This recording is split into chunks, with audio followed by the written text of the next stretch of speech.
Sawtelle Judo School to find out more about judo and to see what happens at a judo class. You can start judo when you're about 5 to 6 years old, but we have many students who start at older ages. It is hard, but it is a lot of fun. You win by points. You can win your match with a perfect throw, called a nippon. Well, that wraps it up for our visit to judo class. From the Sawtelle Judo School, I'm Heather Ayla. Goodbye.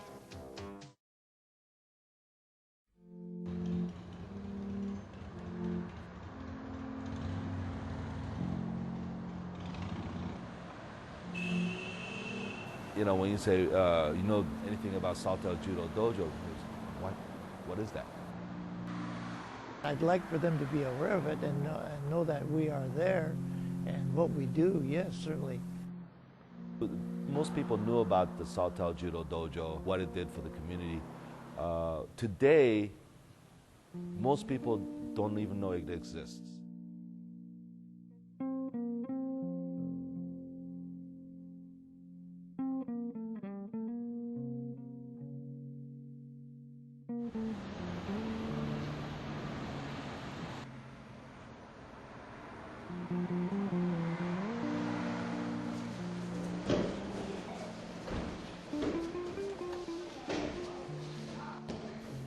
My name is Ed Osugi.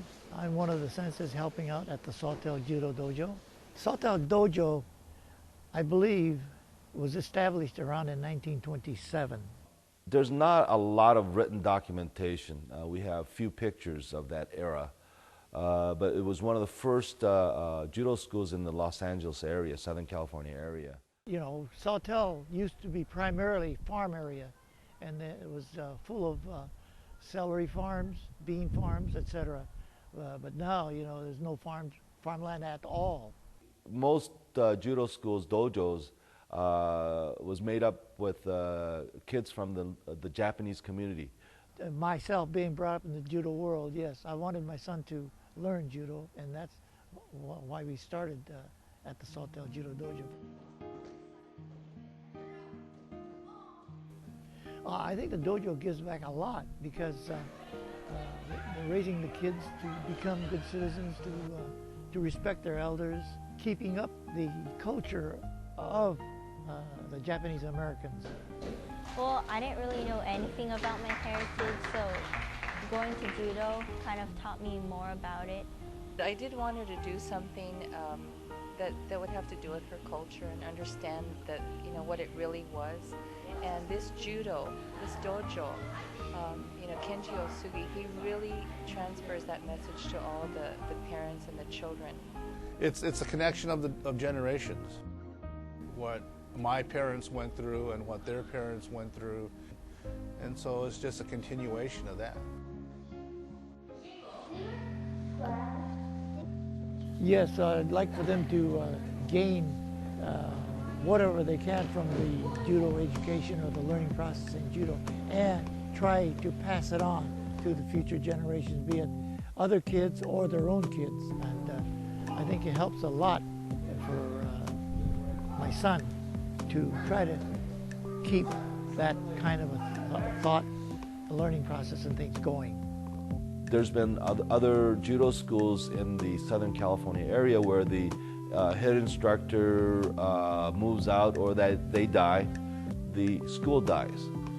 So my concern, number one concern is will we have the instructors to continue the school after, you know, a certain point when I'm unable to provide the support. There's no money in this sport, so you'll lose a lot of potential instructors just because of that. But the pleasure that we get out of teaching is what keeps us going. Watching kids grow, watching the white belts get colored belts, from brown belts to black belts eventually becoming instructors. It's that gratification is what keeps us going. We, as practitioners of judo, would like to continue that tradition to build good students and good citizens. I don't want it to go away. It's really fun. It may not be flashy, it doesn't have a fancy building, but what's inside is important. The teaching that goes on inside, the way they treat the children, the philosophy that they extend to the children, that to me is the most important. I just think if you haven't come here yet, you should come and visit and see for yourself that this really is a good place.